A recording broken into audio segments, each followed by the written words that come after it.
Hallo en baie welkom. Vandag duik ons in die wêreld van anti-stolterterapie. Dis 'n kritiese deel van moderne medisyne wat elke dag lewens red. Maar, soos ons gaan sien, vereis dit 'n ongelooflike fyn balans. Dink 'n bietjie daarna. Jou liggaam se vermoë om te klont is noodsaaklik. Dit keer dat ons uitbloei na 'n snytjie. Maar wat gebeur as daardie selfde lewensreddende proses binne in jou are buite beheer raak? Wel, dan word jou beste verdediging skielik 'n lewensgevaarlike vyand. En dis presies daardie dilemma wat ons vandag gaan uitpak. Goed, kom ons spring sommer dadelik weg by die kern van die saak. Want jy sien, voor ons oor al die slim oplossings kan praat, moet ons eers die vyand behoorlik verstaan. Daai gevaarlike bloedklonte wat binne in ons bloedvate kan vorm. Hier's die mediese term trombose. Maar wat beteken dit nou eintlik? Dis eenvoudig 'n bloedklont op die verkeerde plek op die verkeerde tyd. Dis 'n interne padblokkade wat die lewensbelangrike vloei van bloed en suurstof na jou organe kan afsny. En dis waar die gevaar lê. Nou, hierdie is baie belangrik om te verstaan. Nie alle klonte is dieselfde nie, glad nie. Aan die linkerkant het ons arteriële klonte. Hulle vorm in ons arterieë waar die bloed vinnig pomp. Dink daaraan as 'n besige snelweg. Hierdie klonte is ryk aan plaatjies en dis hulle wat hartaanvalle en beroeldes veroorsaak. Aan die regterkant weer het ons venese klonte. Hulle vorm waar die bloedvloei stadig is, amper stilstaand.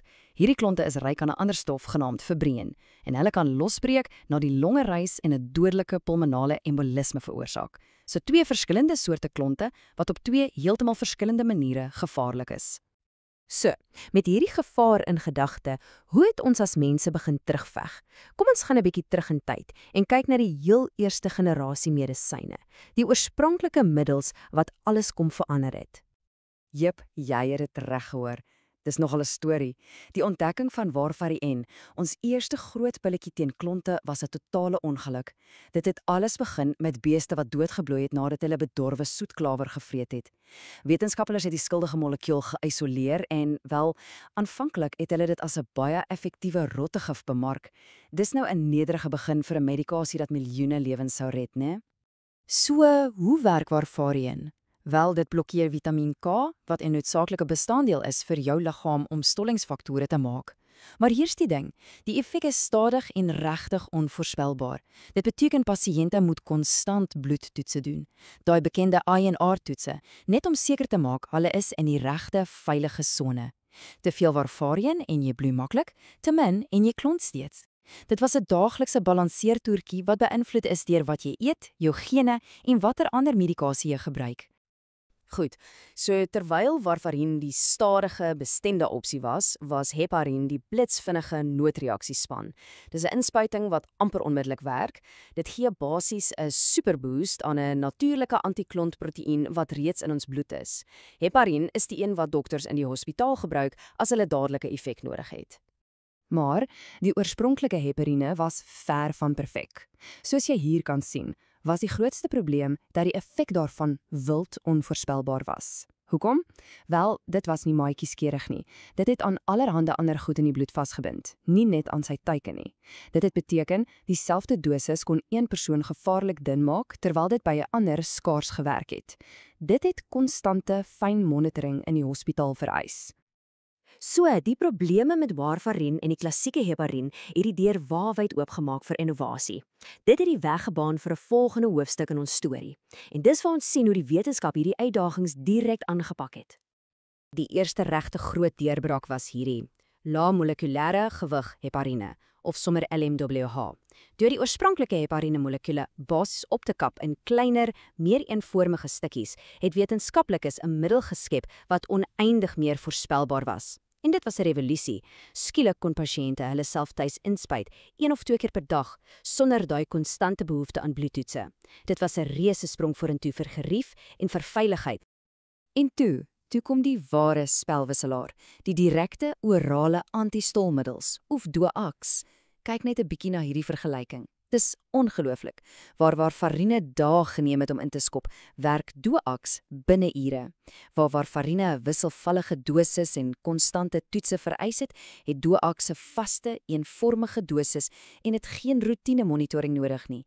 Dit het die hele proses vir pasiënte en dokters dramaties vereenvoudig. Goed, so hoe op aarde werk hulle so goed? Die geheim lê in een woord: presisie. In plaas van warfarin se breë, amper lomp benadering om die hele stollingsproses te ontwrig, is DOAC's soos molekulêre skerpskutters. Hulle identifiseer een enkele, spesifieke stollingsfaktor in die bloedstroom, of trombien of faktor XA, en skakel dit direk af. Hierdie getekende aksie is presies hoekom hulle so voorspelbaar en so effektief is. Maar, en hier's die groot maar, met al hierdie kragtige middels van die heel oudste tot die heel nuutste, bly een fundamentele uitdaging presies dieselfde, en dis die onvermydelike risiko van die teenoorgestelde probleem. Hierdie is seker die belangrikste sin om te onthou. Die einste meganisme wat daai gevaarlike klonte keer, is dieselfde meganisme wat jou liggaam se vermoë om normale bloeding te stop kan belemmer. Elke liewe middel waaroor ons gepraat het, van warfarin tot die nuutste DOAC's, dra hierdie inherente risiko. Dokters praat graag van die terapeutiese venster. Dink daaraan soos 'n koorddans. Aan die een kant is die risiko van klonte. Aan die ander kant is die risiko van bloeding. Die doel is om die pasiënt presies in die middel te hou, in daardie klein perfekte venster waar die bloed net dun genoeg is om klonte te keer, maar nie so dun dat bloeding 'n probleem word nie. En dis die fyn kuns van antistolterapie. So, wat gebeur as daai koorddans skeefloop en 'n pasiënt begin ernstig bloei? Wel, gelukkig is daar 'n baie duidelike plan. Stap 1: stop onmiddellik die medisyne. Stap 2: ondersteun en stabiliseer die pasiënt. Stap 3: vind die bron van die bloeding en probeer dit direk stop. En dan, stap 4: as dit 'n lewensgevaarlike situasie is, gebruik jy 'n spesifieke teenmiddel. En dit bring ons by die uiteindelike veiligheidsnet. Dis amper soos 'n undo-knoppie. Vir byna elke antistolmiddel wat bestaan, het wetenskaplikes nou 'n spesifieke teenmiddel of omkeermiddel ontwikkel. Van die ouers soos heparin en warfarin tot die ongelooflik spesifieke teenmiddels vir die nuwer douks. Die bestaan van hierdie middels het die hele veld oneindig baie veiliger gemaak. Goed, ons het nou die probleem verstaan, ons het deur die klassieke oplossings gewerk en ons het die moderne deurbrake gesien. So, hoe bring 'n dokter dit alles bymekaar om die regte keuse vir 'n spesifieke pasiënt te maak? Hierdie tydlyn som daai reis van vooruitgang perfek op. Van die toevallige ontdekking in die 40's tot die hoogs gesofistikeerde, getekende middels van vandag. Elke enkele stap op hierdie tydlyn was 'n beweging na iets wat meer doeltreffend, meer gerieflik en bovenal baie veiliger is. So wat is die slotsom van dit alles? Dit is dat daar nie iets soos 'n een groote pas almal antistolmiddel is nie. Die keuse van die regte skild is 'n diep persoonlike besluit. Dit hang af van die pasiënt se unieke gesondheid, hulle leefstyl en daardie kritiese individuele balans tussen hulle risiko om 'n klont te vorm en hulle risiko om te bloei. En dit laat ons met 'n laaste groot vraag. Ons het al hierdie ongelooflike presiese gereedskap ontwikkel, maar die soeke na die perfekte balans gaan voort. Hoe naby kan ons kom aan 'n toekoms waar ons die gevaar van klonte heeltemal kan uitskakel sonder om die gevaar van bloeding enigsins te verhoog? Dit op die ou end bly die sentrale uitdaging en hierdie lewensreddende veld.